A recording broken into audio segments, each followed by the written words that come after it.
Lord's voice channel వీక్షిస్తున్న మీ అందరికీ ప్రభు యేసు నామములో శుభాలు తెలియజేస్తున్నాను. ఈ ప్రత్యేకమైన సమయంలో మీతో మాట్లాడడానికి ప్రభు వారు ఇచ్చిన సందేశం ఏమిటి అని ఆలోచించినప్పుడు, మన జీవితాల్లో ఈ మధ్య కాలంలో మన ముందు అనేకమైన భయంకరమైన పరిస్థితులు కనబడుతూ ఉన్నాయి. వాటిని గురించి మాట్లాడేటప్పుడు ముందుగా మీ అందరి క్షేమం కొరకు, మీ అందరి ఆరోగ్యం కొరకు, మీరందరూ సంతోషంగా ఉండాలని లార్డ్స్ వాయిస్ ఛానల్ వీక్షిస్తున్న మీ అందరికీ ప్రభు నామంలో ప్రతి దినము నేను మీ కొరకు ప్రార్థన చేస్తూ ఉన్నాను. మీ ప్రార్థన రిక్వెస్ట్ ఏమైనా ఉంటే ఆ కామెంట్స్లో పెట్టండి, తప్పనిసరిగా మీ కొరకు ప్రార్థన చేస్తాను. ఇప్పుడు ఈ సమయంలో మనం వాక్యంలోనికి వెళ్ళే ముందు ప్రార్థన ద్వారా ప్రారంభించుకుందాం. సర్వశక్తిమంతుడా, ఘనమైన తండ్రి, నిన్న నేడు నిరంతరం ఏకరీతిగా ఉన్నవాడా, నీ పాదములకు వందనములు, స్తోత్రము తండ్రి. అల్ఫా ఓమేగాగా మా జీవితంలో ఉండి మమ్మల్ని ముందుకు నడిపిస్తున్న గొప్ప దేవుడు. లార్డ్స్ వాయిస్ ఛానల్ వీక్షిస్తున్న మా ప్రియులను అందరినీ కూడా, వారి కుటుంబాలని, వారి బిడ్డలను, వారి కలిగిన సమస్తాన్ని కూడా పరిశుద్ధాత్మ తండ్రి మీరు మీ యొక్క కంట్రోల్లో ఉంచుకొని వారిని ఆశీర్వదించండి ప్రభువా. వారు ఏమైనా సమస్యల్లో, బలహీనతల్లో, ఇబ్బందుల్లో, ఇరుకుల్లో, కష్టాల్లో ఉంటే మీ కాపుదలు అనుగ్రహించి వారికి ఆదరణ దయచేయండి ప్రభువా.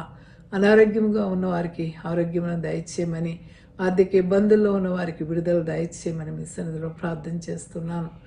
ఈ సంవత్సరంలో ప్రభువా, మరి అకాడమిక్ ఇయర్లో బిడ్డలు అడ్మిషన్స్ కొరకు, ఉద్యోగాల కొరకు, వివాహాల కొరకు నైనా వారి జీవితంలో ఉన్నతమైన స్థాయికి ఎదగడం కొరకు వారు ఆశపడుతూ ఉంటుండగా నాయనా నీ చేయి చాచి వారి యొక్క హృదయ వాంఛలను నెరవేర్చమని, వారి జీవితాలను మార్చి నికిష్టలైన బిడ్డలుగా చేసుకుని మీరు మహిమ పొందమని, మా జీవితాల్లో ఎక్కడ కూడా పాపము అనేది లేకుండా ఉండాలంటే మేము మానవ మాత్రం ప్రభా బలహీనలము తండ్రి.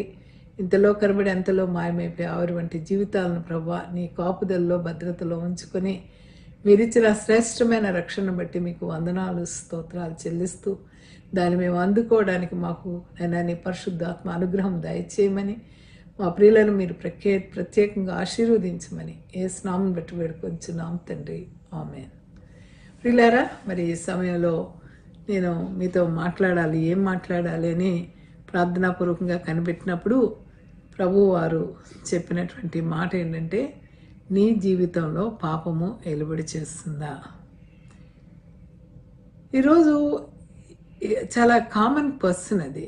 పాపము ఏలుబడి చేయడం ఏంటి, అసలు పాపము అనగా ఏమిటి అని కూడా తెలియకుండా, దాని గురించి ఆలోచించకుండా చాలా దౌర్భాగ్యంగా జీవిస్తున్న వాళ్ళందరి జీవితాలను మనం గమనించినప్పుడు మన హృదయం నిజంగానే ముక్కచెక్కలైపోతూ ఉంది.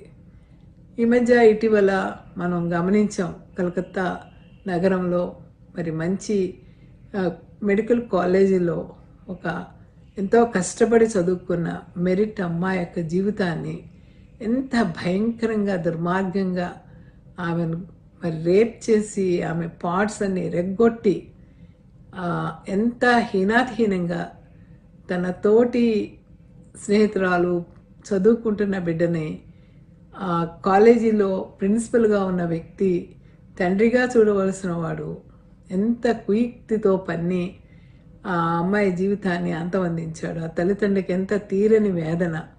ఆ అమ్మాయిని గురించి తలంచుకున్నప్పుడు నా హృదయం చాలా బాధగా ఉంది. ఎందుకంటే ఆ అమ్మాయి చేసిన పాపం ఏమిటి? అమ్మాయి కాలేజీలో చదువుకోవడానికి వెళ్ళటం పాపమా?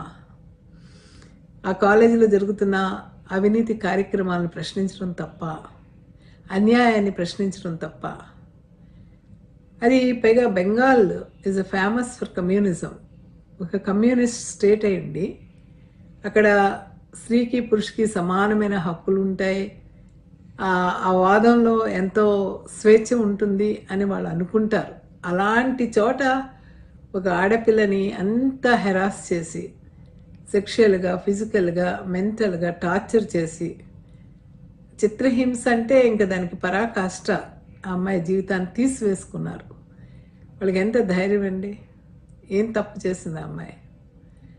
ఈరోజు మనం చీకట్లో నడుస్తున్నామా, వెలుగులో నడుస్తున్నామా? కలకత్తా లాంటి నగరంలో నడిబొడ్డున ఉన్న కాలేజీలో పట్టపగలు రాత్రి అమ్మాయి కష్టపడి 36 గంటలు ఆన్ డ్యూటీలు చేసి అలిసిపోయిన ప్రాణానికి ఈ దేశం కానీ, వ్యవస్థ కానీ ఏమీ బహుమతి ఇచ్చింది.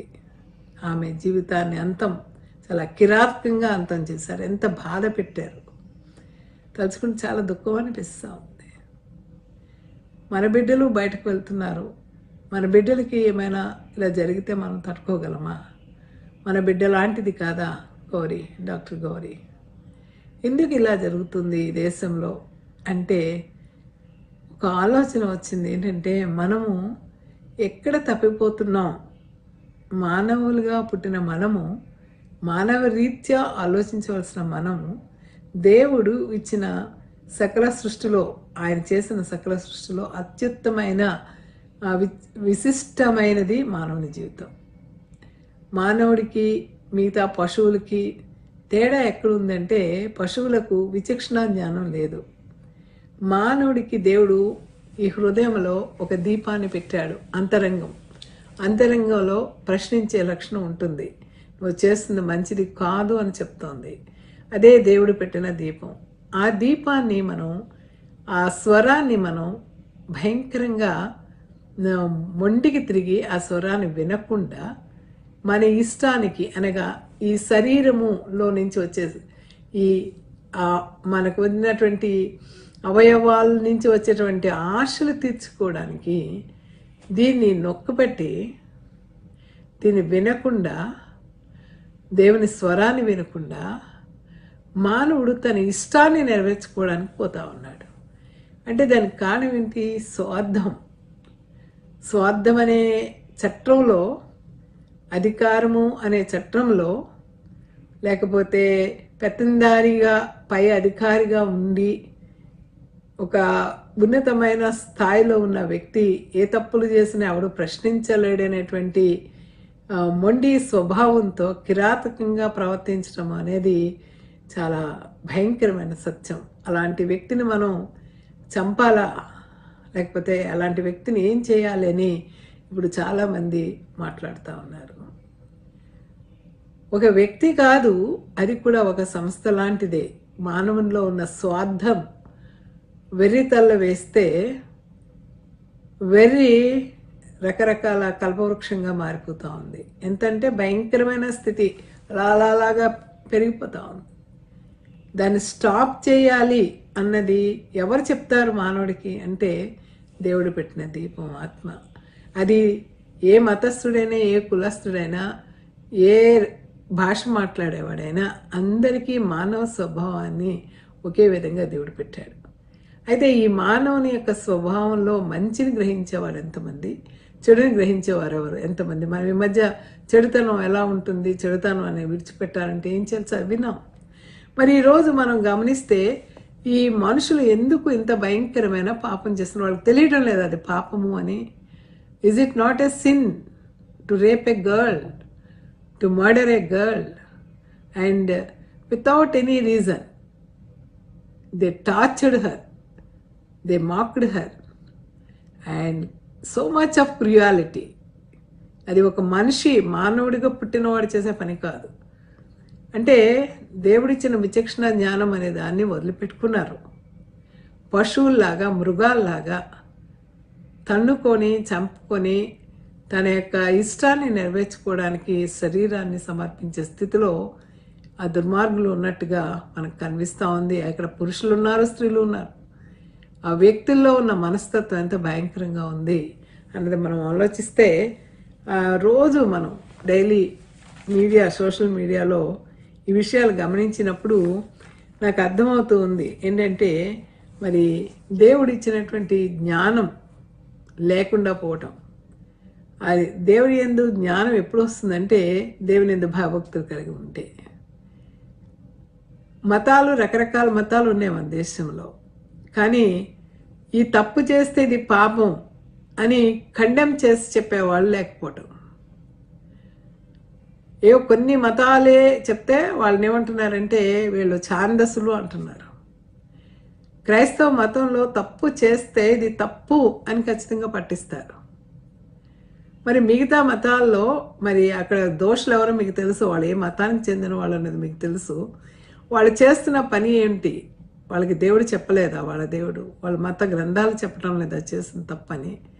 అన్నీ చెప్తున్నాయి, కానీ వినే స్వభావం లేకపోవటం.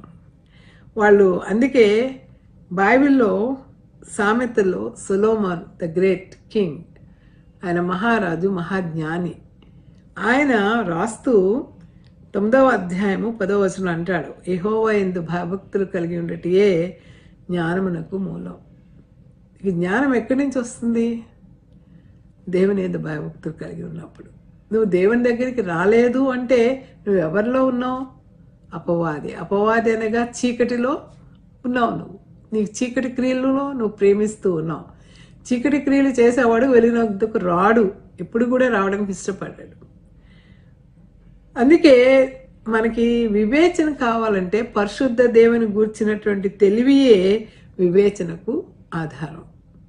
దేవుని గురించినటువంటి భయము ఎప్పుడైతే ఆలోచన వస్తుందో మనిషి జీవితంలో, ఆ తెలివియే వివేచనకు ఆధారం.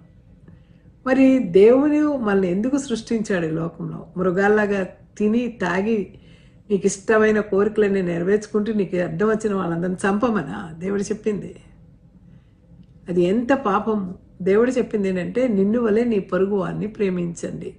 నీ ప్రక్క ఉన్న వారికి, అవసరతలో ఉన్న వారిని నీకులా నువ్వు ఫీల్ అయ్యి సహాయం చేయమని దేవుడు చెప్తే, నిన్ను ఈ తప్పు ఎందుకు చేస్తున్నారు, లేకపోతే ఈ విధమైన బాధ ఎందుకు పెడుతున్నారని ఒక అమ్మాయి ప్రశ్నిస్తే, ప్రశ్నకే ఇంత భయంకరమా? అమ్మాయి నిన్ను కొట్టిందా, తిట్టిందా? న్యాయబద్ధంగా ప్రశ్నించినప్పుడు, లేదా ఏం జరుగుతుందని విషయాలు కనుక్కున్నప్పుడు ఆ అమ్మాయిని ఇంత కిరాతకంగా చంపడం ఒక తల్లిదండ్రులకు ఏం బాధే కాదు. ఇది ఈరోజు యావత్ భారతదేశంలో ఆడవాళ్ళందరినీ రగిలిస్తున్న బాధ. తల్లిదండ్రులుగా మంచి మనసున్న, అది పురుషుడు అవ్వచ్చు, స్త్రీ అవ్వచ్చు, ప్రతి ఒక్కరిని ఎంతగానో బాధకు లోంచేసింది. కనుక ఈరోజు ఎందుకు మానవుడు దారి తప్పిపోతున్నాడు అని ఆలోచిస్తే, ఆదిలోనే దేవుడు సృష్టిలో ఆదాము అవ్వల్ని, ఆయన ఆదామును తయారు చేసి అవ్వను కూడా ఆయనకి సాటి అయిన సహాయంగా అప్పచెప్పినప్పుడు వారు దేవుని మాట అక్కడే తప్పిపోయారు. ఎందుకంటే స్వార్థం, మానవుని స్వార్థం ఎట్లా ఉంటుందంటే, నాది, నేను, నా శరీర వాంఛలు నేను నెరవేర్చుకోవాలి. అవ్వకి ఆ పండు చూడగానే ఆశ పుట్టింది. అది చూడడానికి రమ్యంగా ఉందంట, అందంగా ఉందంట, తెలివిగా రుచిగా ఉందని చెప్పి అది తినే వరకు ఆమె నిద్రపట్టలేదు. ఆ పాపంలో ఆమెకు తెలియకపోవడం కారణం అంటే, దేవుడు ఇక్కడ తినొద్దు అని చెప్పినప్పుడు ఆమె లేదు. అవ్వకి ఆదాముకి దేవుడు చాలా స్ట్రిక్ట్గా చెప్పాడు, ఆ యొక్క మంచి చెడులు ఇచ్చేటువంటి ఆ యొక్క వృక్ష ఫలం తిన్న రోజు నువ్వు చస్తావు అని చెప్పాడు ఆయన. అది తినకూడదు అని ఆయన చెప్పుంటే మరి ఎట్లా ఉండదు చరిత్రగతి. కానీ అక్కడ వారిని ఆ అవ్వను టెంప్ట్ చేసిన అపవాది, దేవుని దగ్గర తిరగబడినటువంటి దేవదూత, దేవుని యొక్క సృష్టిని మాయ చేయాలని, మోసపరచాలని ఈ స్త్రీ ద్వారా చేసింది. కనుక వారు దేవుని యొక్క ఆజ్ఞను అతిక్రమించారు. ఆజ్ఞాతిక్రమమే పాపం అని చెప్పి మరి యాకోబు భక్తుడు రాస్తాడు ఏంటంటే, నేను ప్రతివాడును తన స్వకీయమైన దురాశ చేత ఎడవబడి మరులు కొల్పబడిన వాడే శోధింపబడును. ఎందుకంటే ప్రతి ఒక్కళ్ళు అది చూడగానే మనం టెంప్ట్ అయిపోతాం, శోధింపబడతాం. ఆ శోధింపబడటము ఎలా చేస్తాడంటే, స్వకీయమైన ఈ మన పార్ట్స్ ఆఫ్ ద బాడీ, మన శరీరం యొక్క భాగాలన్నీ కూడా మనకి అవి ఆ కోరికలు తీర్చుకోవడానికి చాలా మనిషిని శోధిస్తూ ఉంటాయి. అందుకే ప్రతి వాడును తన స్వకీయమైనటువంటి దురాశ చేత ఈడవబడి మరులు కొల్పబడిన వాడే శోధింపబడని యాకోబు పత్రిక 1వ అధ్యాయం 14లో చెప్తూ ఉన్నాడు. ఆ స్వకీయ దేనికి నడిపిస్తుందట? దురాశ చేత. నీకు ఉండవలసిన ఆశ ఉంటే బాగుంటుంది, మంచి ఆశ, కానీ ఇది దురాశ. మనము మన యొక్క శరీరము చేయకూడనిది, మరి తినకూడనిది, అనుభవించకూడనిది అనుభవించాలని కోరుకోవటం దురాశ కదా. కనుక ఈ దురాశ గర్భం ధరించి పాపమును కనగా పాపము పరిపక్వమే మరణం కంటుంది. కనుక ఈరోజు పాపం చేసిన వాళ్ళందరికీ కూడా దెర్ ఇస్ ఎన్ ఎండ్. మనందరికీ మరణం ఉంది, కానీ పాపం చేసిన వాడికి వాని క్రియల చెప్పున దేవుడు ఫలితం ఇచ్చే రోజు వస్తుంది. కనుక దురాశ గర్భం ధరించి ఏం కంటుందంటే పాపాన్ని కంటుంది. మానవుల్లో ఉన్నటువంటి ఆ యొక్క స్వార్థం బుసలు కొట్టినప్పుడు దురాశలోనికి వెళ్తాం. మనది కానిది ఆక్రమించాలని ఆశపడతాం. అది ఆక్రమించినప్పుడు అది పాపానికి దారితీసినప్పుడు పాపము చివరికి ఎక్కడికి తీసుకెళ్తుందండి? మరణానికి తీసుకువెళ్తుందన్న విషయాన్ని మనకి అర్థమవుతా ఉంది. కనుక ఈరోజు అపోస్తలుడైన పౌలు రోమీయులకు రాసిన పత్రిక మరి 6వ అధ్యాయంలో మనం కనుక గమనిస్తే ఆయన చెప్తాడనమాట. అంటే మానవుని యొక్క శరీరము ఎలా ఉంటుందంటే శరీర దురాశలకు లోబడినట్లుగా చావునకు లోనైన మీ శరీరమందు పాపమును ఏలనీయకుడి.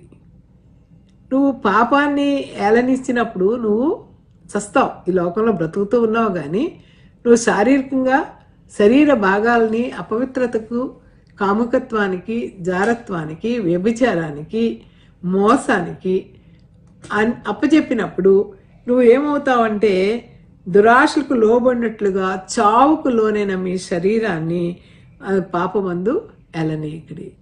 ఈరోజు మన జీవితంలో అధిక భాగం దేని మీద చేస్తామంటే పాపమే మన మీద ఏలుబడి చేస్తూ ఉంది. ఎందుకంటే మన హృదయము ఏమవుతుంది? దురాశలను మరుల్కొల్పబడిన పాపాన్ని కంటూ ఉంది.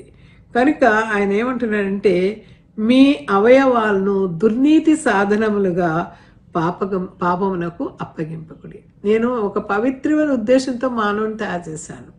మానవుడిని సృజించినప్పుడు, ఒక స్త్రీగాను పురుషునిగాను సృజించినప్పుడు వారు ఒక ప్రత్యేకమైన సంకల్పంతో ఈ లోకానికి వచ్చి ఒక మంచి పని చేయాలన్న ఉద్దేశంతో నేను వారిని సృజించాను. కానీ మీరు ఎట్లా అయిపోయారంటే మీ యొక్క జీవితంలో మీ యొక్క అవయవాలను దుర్నీతి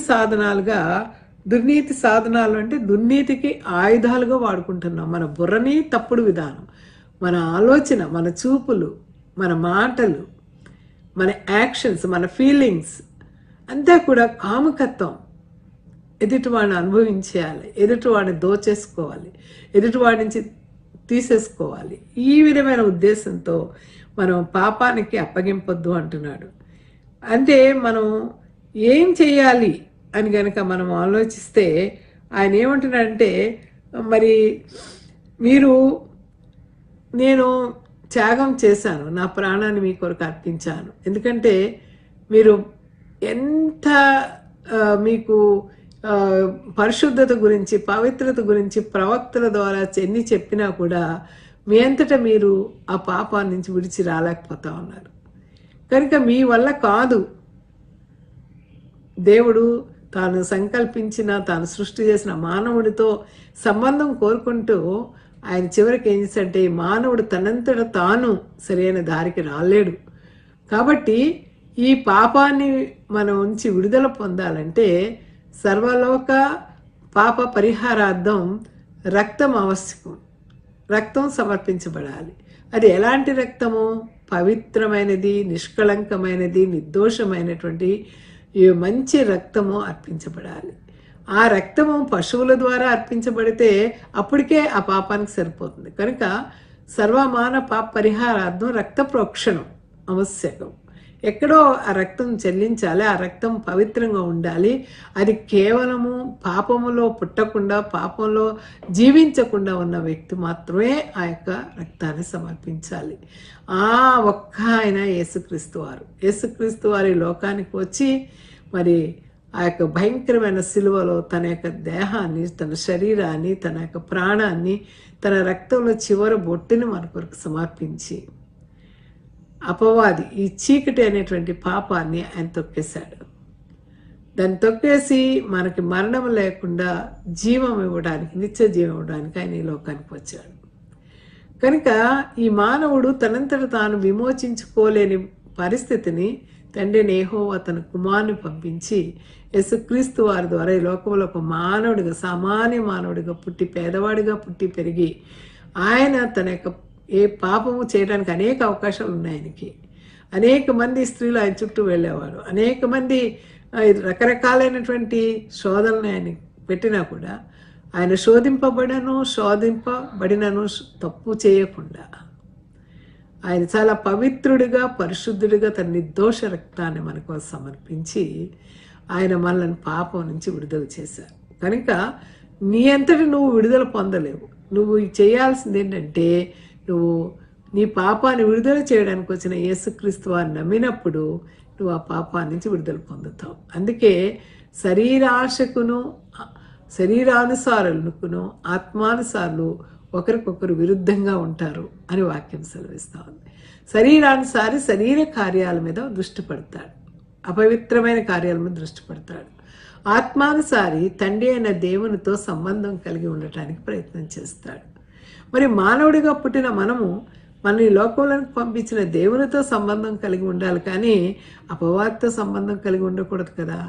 కనుక అపోస్తలుడైన పౌలు ఏమంటున్నాడంటే, మీకు మీరే దేవునికి సజీవమైన సాధనాలుగా సమర్పించుకోండి.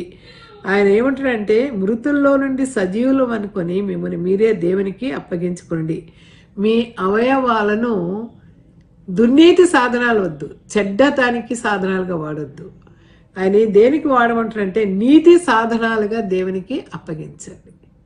నీతిని న్యాయాన్ని జరిగించడమే దేవుని యొక్క ఇష్టం. ఇది ఏ మానవుడికి అపకారాన్ని తలపెట్టదు. ప్రేమ కలిగి ఉండటం వల్ల ఏ వ్యక్తి అపకారం చేయలేడు. కానీ ఆ ప్రేమే లేకుండా పోయి నీతి న్యాయం తప్పిపోయిన తర్వాత ప్రపంచాన్ని ఏలుతుంది ఏమిటి? చీకటి శక్తులు, దురాత్మ శక్తులు, అంధకార శక్తులు. పాప భయం లేని స్థితిలో విచ్చలివిడిగా మనుషులను చంపేయటము, రాజ్యాల మీదకి రాజ్యాలు వెళ్ళటము, యుద్ధాలు చేయటము, ఇవన్నీ దేనికోసం? ఎవరి కోసం? కనుక ఈరోజు మిమ్మల్ని మీరు సాధనంగా అప్పగించుకోండి. ఎందుకంటే దేవుని కృప, ధర్మశాస్త్రం ఏమి చేయలేకపోయిందో యేసుక్రీస్తు వారి లోకానికి వచ్చి ఆయన మరణించడం ద్వారా మనకి నిత్యమైనటువంటి కృపను ఇచ్చి ఆ కృప ద్వారా నిత్య జీవానికి వారసులను చేశాడు. అంటే దేవుని యొక్క grace, God's grace, amazing grace, awesome grace, అది వర్ణించడానికి శక్తి చాలదు. ఎందుకంటే ఒక మానవుడు తన ప్రాణం ఒకరి కోసం పెట్టడం అనేది చాలా ఇబ్బందికరం. అన్ని విధాలుగా హింసింపబడి అని తిరగబడితే మనం రక్షణ పొందేవాళ్ళం కాదు. ఆయన నోరు విప్పలేదు, ఆయన మాట్లాడలేదు. ఆ సిలువలో, ఆ భయంకరమైన మరణంలో ఆయన మన కొరకు ఆయన తన ప్రాణాన్ని సమర్పించాడు. కనుక మీరు కృపకే కానీ ధర్మశాస్త్రంకి లోనైన వారు కాదు. కనుక పాపం మీ మీద ప్రభుత్వం చేయదు. ఎప్పుడు మీరు దేవుని దగ్గరికి వచ్చి మీ సాధనాల్ని నీతికి సాధనాలుగా సమర్పించుకున్నప్పుడు. అయితే మరి చాలామంది ఏమంటున్నారంటే, అయితే దేవుని కృప ఉంది కదా, ఎన్ని తప్పులైనా చేయొచ్చు. ఈ మధ్య ఒక అతను అన్నాడంట, దేవుని కృపకు లోనైనప్పుడు మీరు ఆ వాక్యం సెలవిస్తుంది. అయితే 15వ వచనంలో 6వ అధ్యాయం 15వ వచనం 7వ అధ్యాయం 6వ అధ్యాయం 15వ వచనంలో అంటాడు ఏమంటే, అట్లైన కృపకే గాని ధర్మశాస్త్రమునకు లోనగు వారము కామని పాపం చేయదమా? ధర్మశాస్త్రం పాపం చేస్తే శిక్ష ఏమిటో చెప్తుంది. కాబట్టి ఇప్పుడు నువ్వు ధర్మశాస్త్రానికి బాధ్యుడు కాదు, దేవుని కృప నిన్ను ఆ యొక్క పాపం నుంచి విడుదల ఇస్తుంది అని చెప్పింది. కాబట్టి నేను ఎన్ని తప్పులైనా చెయ్యొచ్చు అని విచ్చలవిడిగా తప్పులు చేస్తూ ఉన్నాడు. తప్పులు చేస్తూ ఉంటే ఈ మధ్య ఒక మీడియాలోనే మనం చూస్తాం, ఒక దొంగ, చక్రవర్తి అనేటువంటి దొంగ ఆ దారికి అడ్డం పడి ఇష్టం వచ్చినట్టుగా జనాలు దోచుకొని తిని చాలా డబ్బు సంపాదించాడు. సంపాదించిన తర్వాత అతను ఒక వ్యక్తిని చంపబోతే అతన్ని పట్టుకుంటే అతని మీద జైల్లో పెట్టినప్పుడు అతను కోర్టుకు వెళ్ళి మరి నేను ఈ నేరం చేయలేదు అని అబద్ధం చెప్పేసి ఆ లాయర్ దగ్గరికి వెళ్ళి, అయ్యా నేను అసలు తప్పు చేయలేదు, నాకేం సంబంధం లేదు అంటే అతని పక్షంగా లాయర్ గారు కూడా, జడ్జి గారు అతనికి అనుకూలంగా తీర్పిచ్చి అతను తప్పు చేయలేదని కొట్టేశారు. ఈ మధ్య ఒకసారి ఏదో దేవాలయానికి ఆ జడ్జి గారు వెళ్తూ ఉన్నారు. వెళ్తూ ఉంటే ఆయన పిలిచాట, పేరు పెట్టి. జడ్జి గారిని సహజంగా ఎవరు పేరు పెట్టి పిలవరు. ఈ ఒక కూర్చున్న పేదవాడు, భయంకరమైనటువంటి పరిస్థితిలో ఉన్నవాడు ఆ జడ్జి గారిని పిలుస్తూ ఉంటే ఆయన ఆశ్చర్యపడి, నన్ను పేరు పెట్టి పిలుస్తున్నాడు ఎవరు ఇతనని గుర్తుపట్టలేక వెళ్ళి, ఎవరు నువ్వు నన్ను పేరు పెట్టి పిలుస్తున్నావు అని అడిగితే అయ్యా మీరు నన్ను గుర్తుపట్టలేదా, నేను చక్రవర్తిని, ఫలానా సమయంలో జైల్లో నుంచి వచ్చి నాకు విడుదల కోసం మీ దగ్గరకు వచ్చి కోర్టులో కేసు ఆర్గ్యూ చేసినప్పుడు నేను తప్పు చేయలేదన్నప్పుడు నాకు విడుదల ఇచ్చారు మీరు, కానీ నేను చాలా తప్పులు చేశాను. మీరు కోర్టులో చట్టము నన్ను నిర్దోషిగానే తీర్చింది, కానీ నేను చాలా దోషిని. అయితే నేను తప్పులు చేసినందువల్ల కోర్టు పట్టుకోలేకపోయింది, మీరు పట్టుకోలేకపోయారు. కానీ దేవుడు నాకు చాలా పరీక్ష చేశాడు. చూడండి, నా శరీరం అంతా భయంకరమైన కుష్ఠరోగం వచ్చింది, భయంకరమైన వాసన. నా భార్య, నా బిడ్డలు, బోళ్ళని సంపాదించిన వాళ్ళందరూ నన్ను బయటికి గెంటేశారు. ఈరోజు నాకు అన్నం పెట్టేవాళ్ళు కూడా ఎవరో లేరు. అందుకే గుడి దగ్గర ఉన్నాను. నా పాపానికి నివృత్తి లేదు. మీరు మంచివారు, నా పక్షంగా సాయం చేశారు. అయితే కోర్టు తీర్చే న్యాయం కంటే దేవుడిచ్చే న్యాయం చాలా గొప్పదండి. ఇదిగో నేను నిజంగా నేను చేసిన తప్పుడు పనులన్నిటికీ పనిష్మెంట్ దేవుడు ఇక్కడే ఇచ్చాడు నాకు అని చెప్పాడు. కనుక మీ యొక్క అవయవాల్ని దేనికి సాధనాలుగా వాడుకుంటున్నారు? మీ ఇష్టాలు నెరవేర్చుకోవడానికి వాడుకుంటే ఇక్కడే ఈ తీర్పు పొందాల్సి ఉంటుంది. అందుకే అపోస్తలుడైన పౌలు ఏమంటాడంటే, ధర్మశాస్త్రానికి మనం లోను కాము కాబట్టి, మన మీద చట్టం శిక్ష వేయదు కాబట్టి, దేవుని ప్రేమ మనల్ని పాపం నుంచి విడుదల ఇచ్చింది కాబట్టి అని నువ్వు ఇష్టం వచ్చినట్టు చేస్తే నీ క్రియల చెప్పన లెక్క కట్టే రోజు ఒకటి ఉంటుంది. ఆ అంతిమ దినాన్న, తీర్పు దినాన్న నువ్వు ఎక్కడ నిలబడతావు? కనుక ఈరోజు ఆయన ఏమంటాడంటే, మరి లోబట్టుకు దేనికి మిమ్మల్ని మీరు దాసులుగా అప్పగించుకుందరో అది చావు నిమిత్తముగా పాపమునకే గాని నీతి నిమిత్తముగా విధేయతే కానీ దేనికి మీరు లోబడుదురో దానికే దాసులగుదురని తెలియదా? ఈరోజు మీరు నీతి కోసం మీ యొక్క శరీరాన్ని అప్పచెప్తే అది మిమ్మల్ని దేవుని బిడ్డలుగా చేస్తుంది. కానీ మీరు మరి దేనికి దాసులుగా అప్పగించుకుంటున్నారు? చావు నిమిత్తంగా పాపానికే అప్పగించుకుంటున్నారా, లేకపోతే నీతి నిమిత్తంగా దేవునికే అప్పగించుకుంటున్నారా అని చెప్తూ, మీరు పాపమునకు దాసులైంటిరి గనుక ఏ ఉపదేశ క్రమమునకు మీరు అప్పగింపబడుతురో దానికి హృదయపూర్వకంగా లోబడిన వారే పాపము నుండి విమోచింపబడి నీతికి దాసులైతిరి. ఈరోజు దేవుని దగ్గరికి వచ్చిన వాళ్ళందరూ కూడా పాపం అంటే ఏంటో తెలుసుకోవాలి. అది ఏ మతమైనా చెప్పాలి ఖచ్చితంగా. ఒరే నువ్వు ఈ తప్పు చేస్తే నీ పనిష్మెంట్ ఉంటుంది అని చెప్పాలి. కానీ చాలా మతాలు ఏంటంటే తప్పు చేశాక నీకు శాంతి చేస్తాము అంటారు. శాంతి చేస్తే ఆ తప్పు అంతకుపోతుంది. కొంతమంది ఏమో నువ్వు తప్పు చేసావు కదా వెళ్ళి హుండీలో కానికేయమంటున్నారు. ఈ కానికేస్తే పాపం తగ్గిపోతుందా? అంటే మతాలు కూడా చాలా డబ్బును కూడగట్టుకోవడం కోసం ప్రజల్ని తప్పుదారుల్లో నడిపిస్తూ ఉంది. ఖచ్చితంగా నువ్వు ఈ తప్పు చేస్తే ఇలా అవుతావని తెలిస్తే ఇంతమంది క్రూరంగా, ఒక 7-10 మంది ఒక అమ్మాయిని ఇంత హీనాతిహీనంగా చంపుతారా?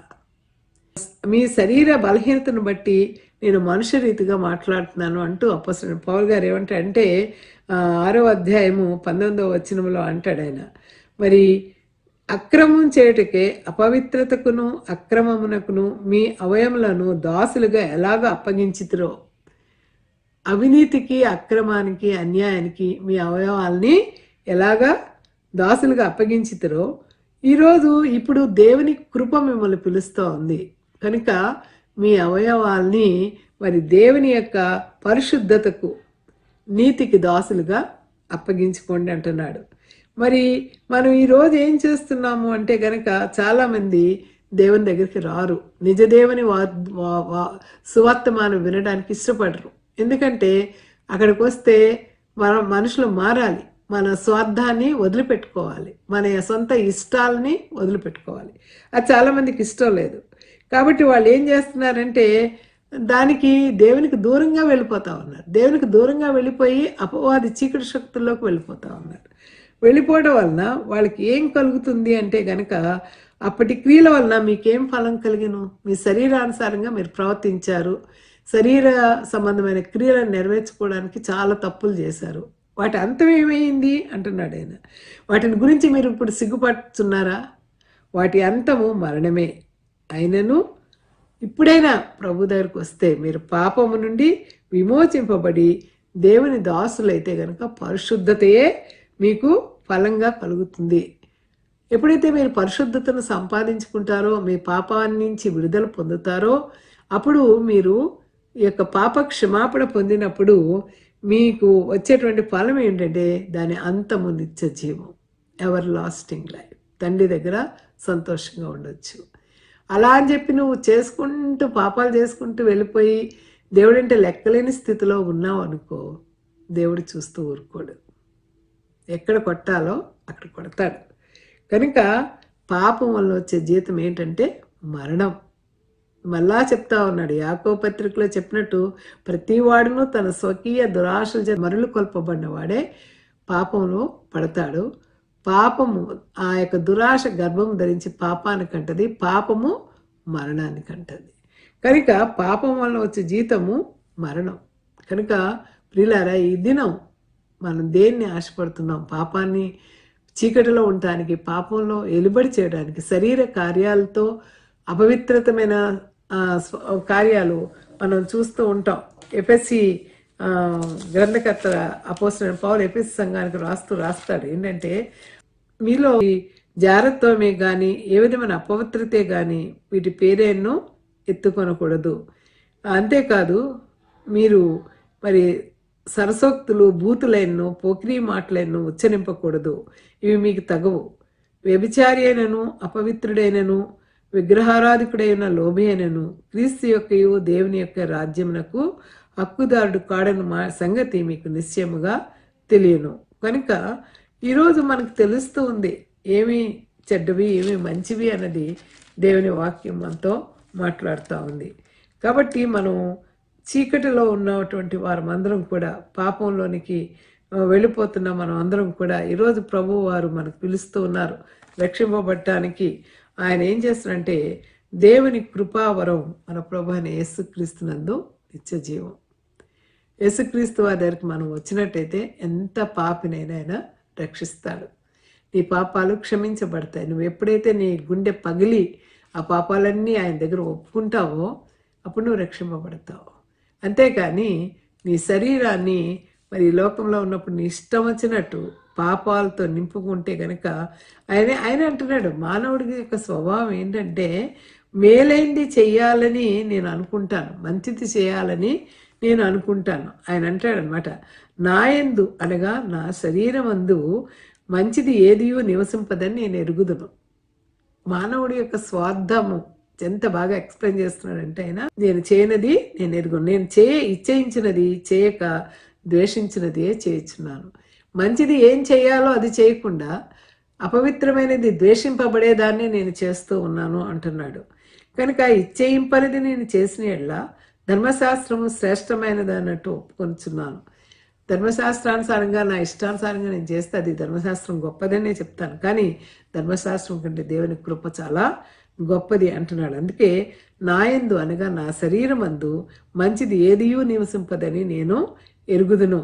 మేలైనది చేయవలని నాకు కోరిక కలుగుతున్నది, కానీ దాన్ని చేయుటకు నాకు కలగట్లేదు.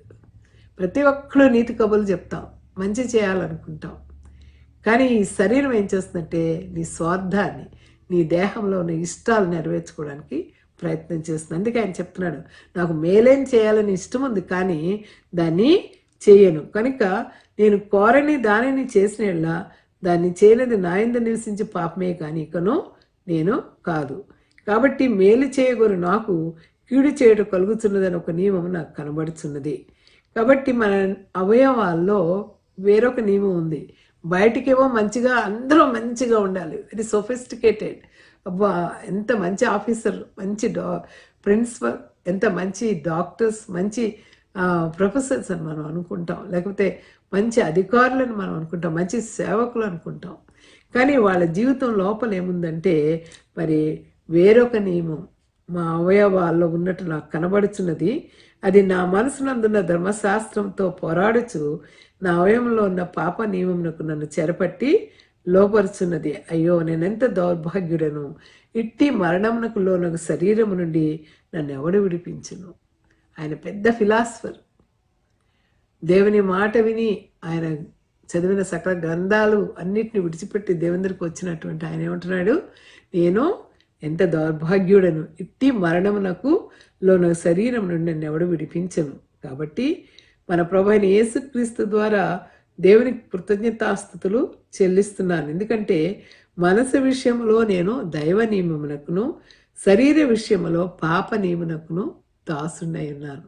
నాకు కంట్రోల్ ఉంది. నా శరీరము పాప నియమమునకును నా మనస్సు విషయంలో దైవ నియమమునకు నేను దాసుడై ఉన్నానంటున్నాడు. కనుక ఈరోజు మనం గమనించాల్సింది ఏంటంటే పాప విషయంలో మరి మనం దేవుని మనకి ఇచ్చినటువంటి ఆ కృపను బట్టి దేవుని కృప ఈజీగా దొరుకుతుందని పాపంలో పడిపోవద్దు. ఎందుకంటే నీ క్రియలు చెప్పున నీ జీవితం లెక్కించబడుతుంది. పాపం యొక్క అంతం మరణమే. అది నిత్య నరకంలోనికి నేను తీసుకెళ్తుంది. అక్కడ నువ్వు తిరిగి బయటికి రాలేవు. నీకు నిత్య నరకం కావాలా, నిత్య పరలోకం కావాలా, నిత్య జీవం కావాలా? యేసుక్రీస్తునందు ఉన్నటువంటి వరం ఏంటంటే దేవుని ఒక కృపావరం. దేవుని కృపావరం మన ప్రభైన యేసుక్రీస్తునందు నిత్య జీవం. కనుక ప్రియులారా, ఈరోజు మనం బ్రతికినంత కాలం కూడా మన మీద ధర్మశాస్త్రం పెత్తనం చేస్తుంది. చట్టం ఉంది, సమాజంలో చట్టం ఉంది, అధికారం ఉంది, అన్నీ ఉండి కూడా, అన్నీ తెలిసి కూడా పాపానికి మనం లోబడుతున్నామంటే మన శరీరంలోని స్వార్థం ఎంత విచ్చలవిడితనాన్ని అనుభవిస్తుందో. అందుకే యాకోబు పత్రికలో 4వ అధ్యాయంలో అంటాడు ఏంటంటే, మీలో యుద్ధములను పోరాటములను దేని నుండి కలుగుతున్నవి? మీ అవయముల్లో పోరాడు మీ భోగేచ్ఛల నుండియే కదా. మీలో యుద్ధాలు పోరాటాలు ఎక్కడి నుంచి వస్తున్నాయి?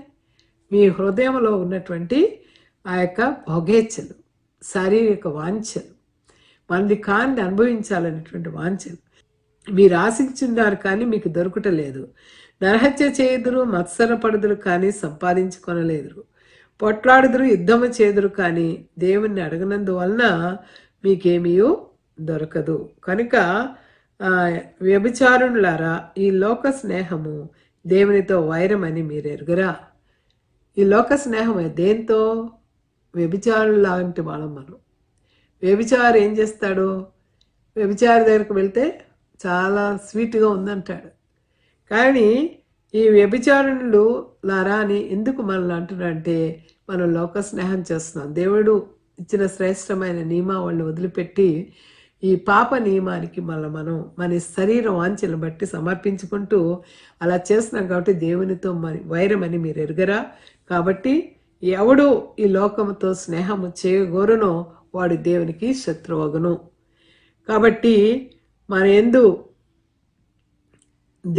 దేవుని యొక్క ఆత్మ మత్సరపడినంతగా మనం లోకాల్ని ఆశిస్తే దేవుణ్ణి కూడా దుఃఖపరిచిన వాళ్ళం అవుతాం.